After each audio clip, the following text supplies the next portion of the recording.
Let's get started. So, good morning from the East Coast. Thank you so much for joining me.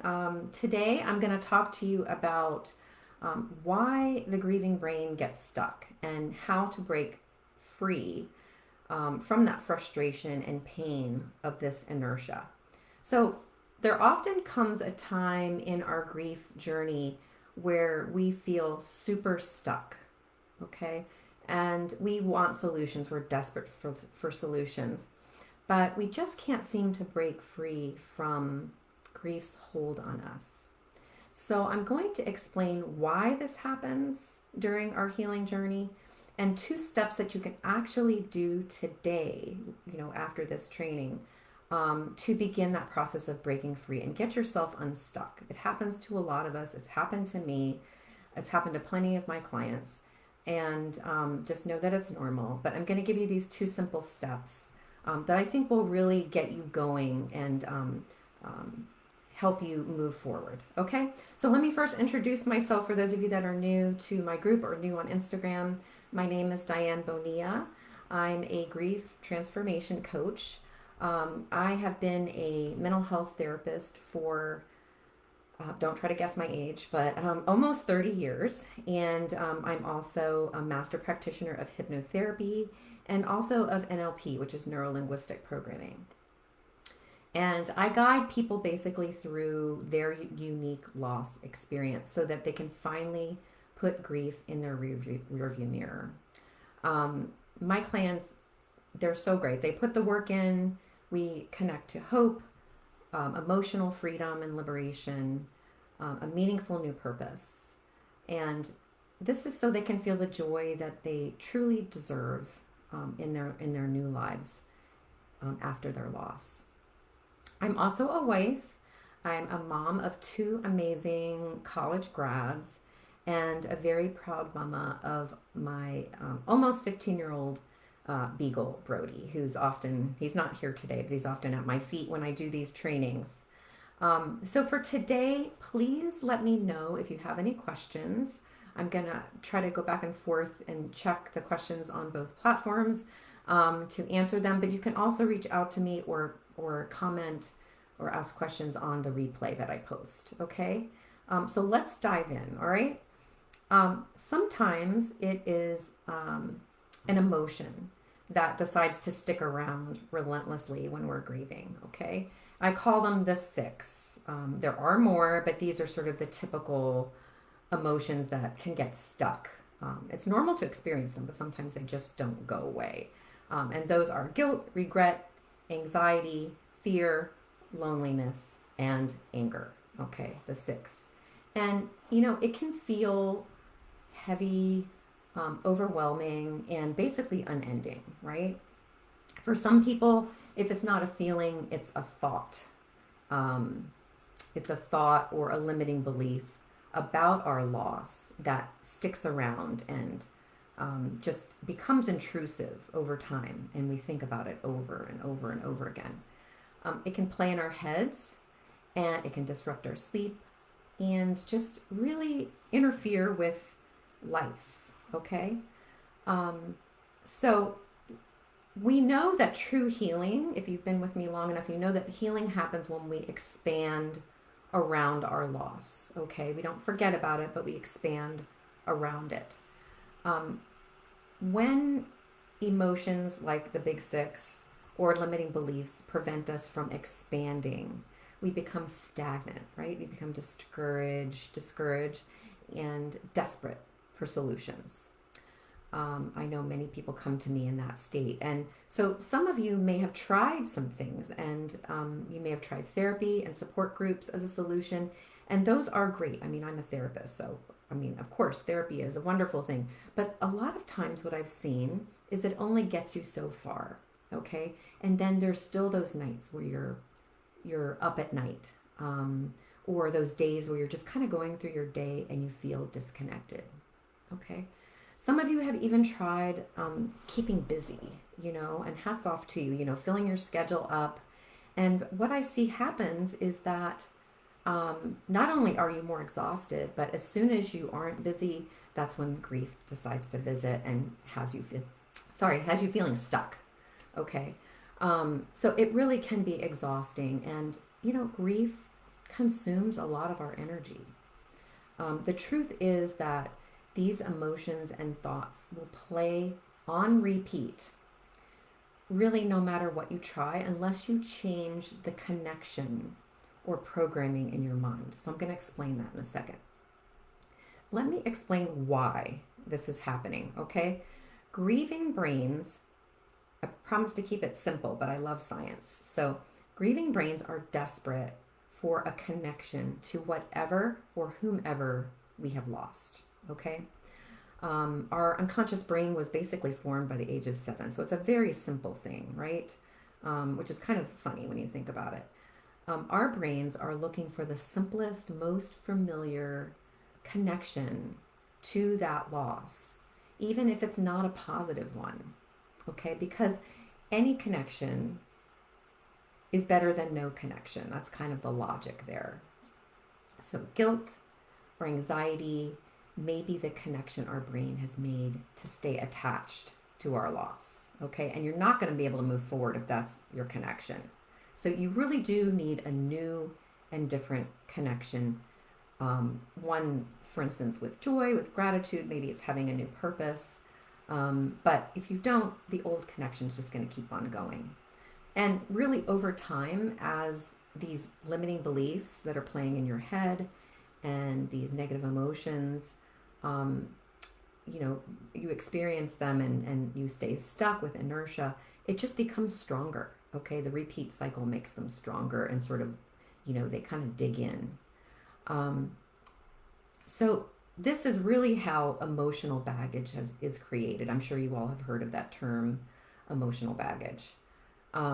So, honestly, wouldn't you rather have a different connection to your loved one or to your old life, a different connection than this? One that brings you joy, gratitude, maybe new meaning or purpose, one that honors what you've lost, one that honors you, and maybe one that makes you feel proud of like where you are now, like after this loss. Okay, so of course you would rather have that. I can't imagine that anybody wouldn't want that, because that is what true freedom is being able to have that feeling after you have some sort of loss experience. All right, so let me tell you how now. How do we introduce a new connection and breathe life again into our own healing?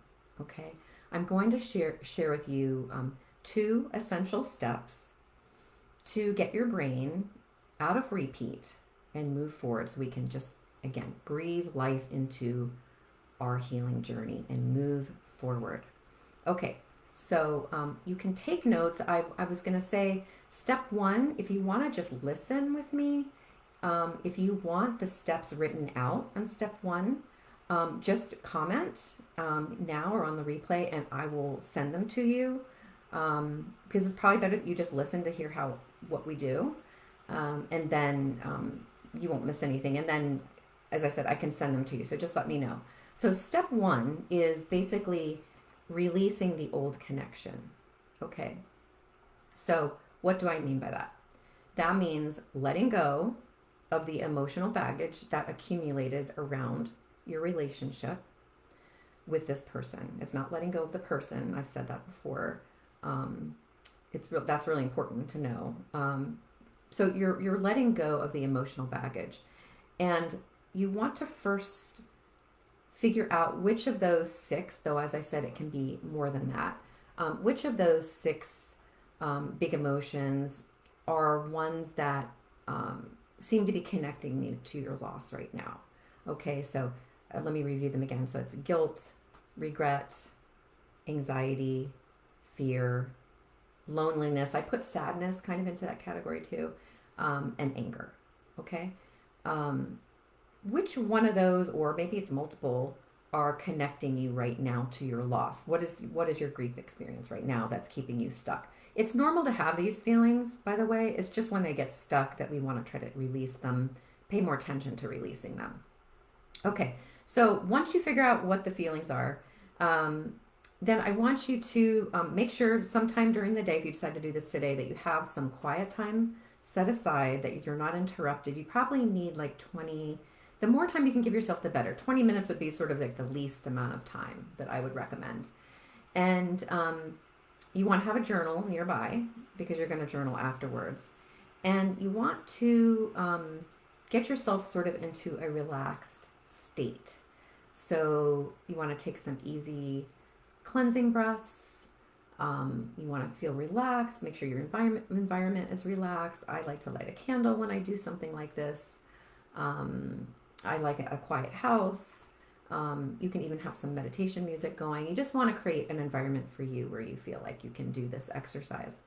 And then you're going to think about the person or the situation that you are grieving. Okay, so if you've lost somebody like a parent, for instance, you want to think about them. If you're an empty nester, you're dealing with ambiguous grief, you want to think about the relationship that you had that has changed now. And so you want to imagine, after you kind of think about that person, that you have a window into time, okay? And invite them to sit with you for a moment. And as you close your eyes and think about this, what do you want to say to them? Okay, you're going to have a conversation. In therapy, we call this the empty chair technique, but this is sort of a variation of that. So what do we want to say to them? What do you want to say to them? What do you want them to know? Is this kind of your opportunity for closure? What do you need from them? Okay, so pay attention as you're doing this to your senses. Like, what are you seeing? What are you hearing? What are you feeling? And just sit and see what comes up for you. Okay, and you want to probably do this for at least maybe 10 minutes. Okay, it's not a terribly long time. You'll kind of know when you're ready to journal. Okay, and then before you journal, before you come back to the room, you want to thank them for sitting with you, and then just allow them to go. Okay, and then just take some more deep cleansing breaths and ground yourself back into the room and spend some time writing in your journal about this. Okay, some people find, if you're not a big fan of meditation, it is a wonderful tool for grief. But if you would rather write a letter to the person, writing is a good release for that. Keep in mind that releases can be very emotional. So don't be scared or upset if you are crying, or you want to just save some time for yourself to take care of yourself before you still go back to your day. But it's just, remember, this is a liberating experience, okay? And it can really bring closure and healing. It definitely does with my clients. When I work with my clients, I take them through something very similar to this, but it's a little bit more hypnotic. We use hypnosis as well. It's called a sweet and soulful release, and it's based in Hawaiian culture. So you can imagine it's extremely spiritual and beautiful. And it honestly has been the pivotal moment for pretty much all of my clients. It has allowed them to do the work after to really move forward. So I can't stress how important doing something like this is when you're feeling stuck. And really it's what disrupts the negative connection, and opens ourselves up to step 2. Okay, so if you want me to get step 1 to you, just let me know in the comments, okay? All right, step 2, basically, this is, we want to create a positive ritual. So you've basically disrupted the connection, the negative connection, and you want to open yourself up to a positive connection. So you are going to create a ritual to inspire this positive connection. Okay, so this is kind of a creative, fun step. And in NLP, neuro-linguistic programming, we call this an anchor. Okay, when we incorporate an anchor that connects us to a positive memory or a feeling about that person or about our former relationship, that we have moved on from, or that we've lost, we're upgrading our connection to something new and healthier. Okay, so this is really where, as I said, you can get creative. There's so many possibilities. Your new ritual will be unique to you. You know, I can't tell you what to do. I'm going to give you some ideas of like what clients have done, and I'll give you my own personal experience with it. It can be an object, it can be an action. Okay, it might be something that you do each day as a way to honor your loss, but it doesn't have to be. Just know that the more that you do it, the stronger the anchor becomes. Okay. All right. So some things that people have done in the past, they've make sure that every day when they wake up and get out of bed in the morning, they say, I love you out loud to the person that they're grieving. Listening to a certain song that inspires you, for instance, while you're getting dressed in the morning. Something that reminds you of that person in a positive way. Okay. Wearing a piece of jewelry that positively connects you to your loss can be a great anchor that you have at any time right there with you. Okay. And it's a piece of jewelry, obviously, that connects you to that person or that experience that you're grieving. Okay. Photos are great, ones that bring up positive feelings. You know, some of my clients have made lifestyle changes and they've dedicated that to their loss. You know, I had one client who really made her body her priority. And I mean, she looks incredible now, but she's just had neglected her physical health. And she channeled her grief with doing healthy things every day. And that was a really healthy connection to her loss. It was just, so it's been beautiful to watch her really thrive. So I really could go on and on. I mean, the point is that you have begun to let go of the old connection that was keeping you stuck in inertia, right? And you're anchoring in a new connection now. Okay, so it's a two-part process. You've got to go through both. Okay, when you are, when you are establishing a ritual or your anchor, you really want to strengthen it by the first few times, especially. You want to think about and really sit with that, the emotions of the positive emotions that are coming up from that anchor. So like close your eyes and really just drink it in. And that is sort of laying the foundation for the anchor object or the anchor action that you're taking. Okay, again, this is all neuro-linguistic programming. It's how we're reprogramming our unconscious mind in the grief process. It's very powerful. So I usually give client examples here, but let me just give you a personal one. The release exercise in step 1 for me was very powerful. Several years ago when I was going through dealing with my mom who developed Alzheimer's. She had it for 5 years before she passed. And it was just a beautiful way for me to let go of some of the baggage that was keeping me stuck. I was able to let go of a lot of guilt about, am I doing enough for her? Am I a good enough daughter? I mean, all those things come up for people. I'm a therapist and this stuff comes up for me, we're human. And so that really was very impactful for me. I was able to let go with the sweet and soulful release that I do. And for me, it was just 1 or 2 times. But some people, as I said, need to do it daily.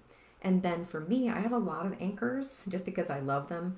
But I actually have one of them on now. I mean, I have jewelry from my mother. She loved jewelry. She was a beautiful person and just a very giving person, very spiritual. And so especially on important days, I love to wear her jewelry and think of her. And so it might just be quickly glancing down at my ring or whatever it is that I'm wearing. So, and that's an anchor for me to her in a positive way. It doesn't bring up guilt. It brings up love. So that's just an example from me about how I've been able to really change how I heal. So much so that I love sharing it with other clients. So if you have any questions about this, I know I've kind of gone through these steps pretty quickly. As you try them, if you have questions, please reach out to me. Please make sure you have enough time when you're doing step one, okay? Don't do it right as like the kids are coming in from school or, you know, at night when everybody's trying to get ready for the evening. I mean, try to find some space for yourself, maybe over the weekend if you're able to. So again, if you have any questions, please reach out. Thank you so much for joining me, and I definitely will plan to do this again very soon. All right, take care.